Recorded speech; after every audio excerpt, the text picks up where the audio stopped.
Hey folks, this is Adrian at 18 Echo SF. Let me get around to my seat here. I thought I'd make a little bit of a longer video today and begin to show you, some of the upgrades that I'm actually going to do. I've spoken about them, but now I'm actually going to show you.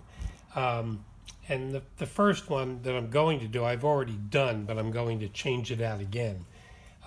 Anyway, this is a full-length guide rod for the Kimber stainless target 2 9mm, and of course they're all the same, even for the 45. And in all the years I've been shooting 1911s, which is a lot of years now, almost 50 years, I've always used short GI style guide rods. So for the guns that I've had that have had full-length guide rods, I've always replaced them. And I've replaced them with a number of guide rods. I recently found out, after doing all of this for my pro carries, I didn't know that Kimber actually made a GI style mil-spec type guide rod. And just the other day I ordered one, just so you'll know. It's a 1911 mil-spec guide rod, and the part number is 1100255. A is in alpha.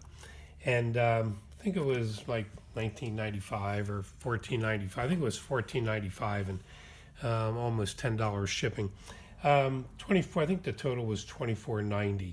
But anyway, I have a different short guide rod in the gun right now, but I'm going to replace it with the Kimber one.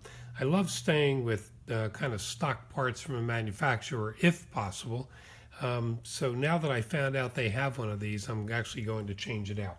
So I'm going to break the gun down, quickly, just so you'll know it's already been safety checked, and we'll try to not come up with too many problems here. When you're trying to do something online, half the time it never goes right, So, and my gun's still pretty tight. Hopefully you can see all this. This gun's still pretty tight, so getting the slide stop in and out is still a little bit of a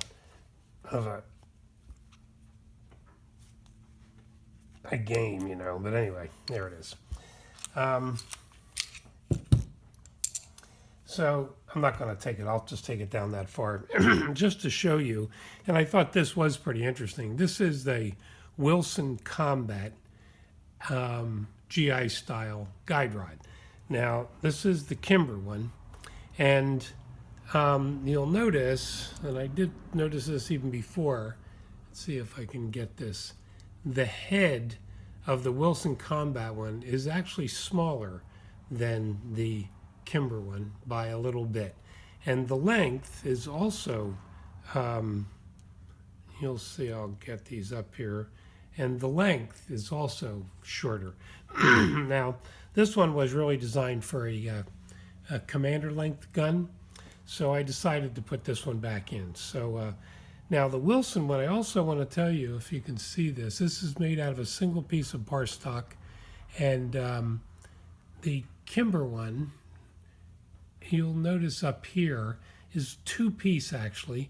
So this piece is probably screwed onto this, where the Wilson is not. So the Wilson piece is probably manufactured a bit better, and I'll keep that, of course.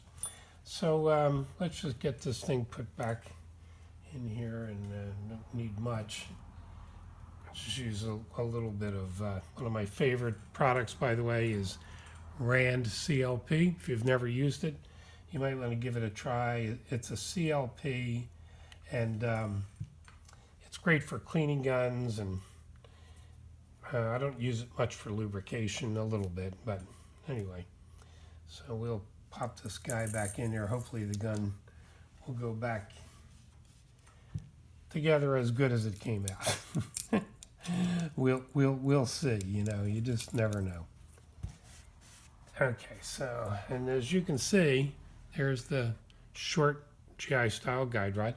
If I didn't tell you this before, I replaced the guide rod plug as well. This is a Wilson Combat, and it's smooth on top, which makes it a hell of a lot easier to tear the gun down, you know. So anyway, let's see what we got here and see if I can do this while I'm talking to you guys.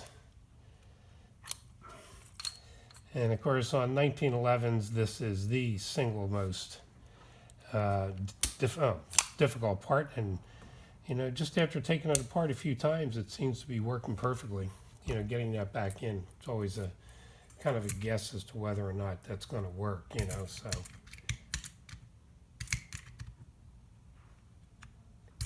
Let's see here. There we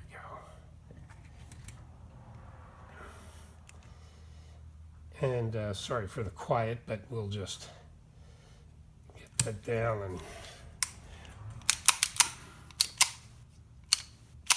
you know, and I'm notorious for or a true believer in doing press checks, you know, and even cycling the gun. So, you know, anyway. It seems to be perfect. So I'm going to just leave that in the gun and, you know, give it a try. Let me just wipe my hands off here, folks.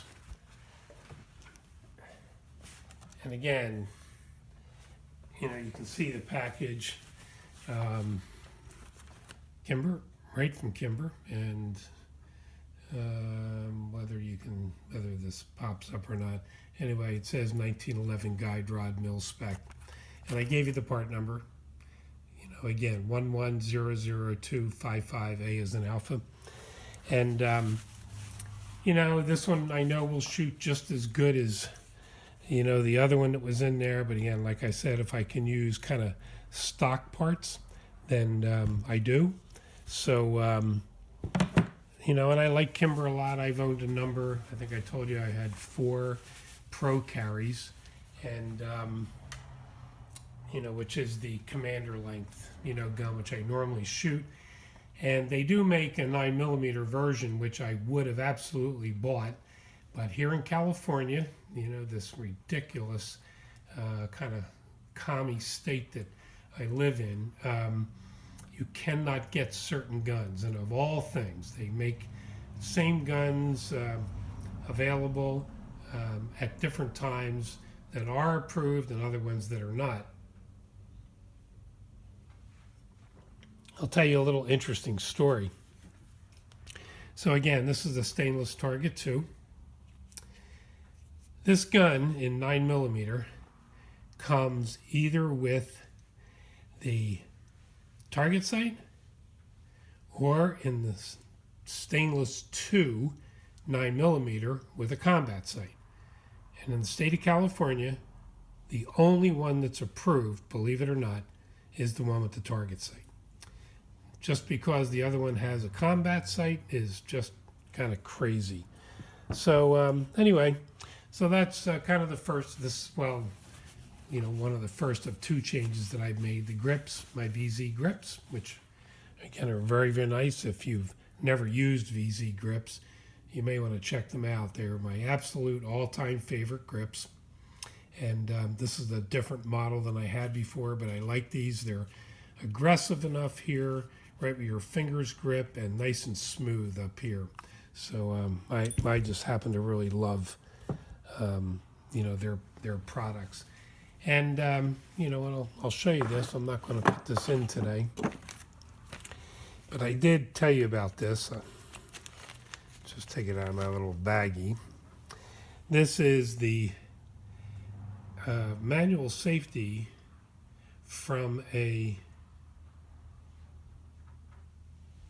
Aegis 9mm, and this really works well for me with my right thumb, so that it doesn't put too much pressure on the front part of the thumb, which again had to be amputated 5 years ago, and even now it's still very sensitive. So that will be going on as well. And as I make these other changes, I think the very next change will be this safety.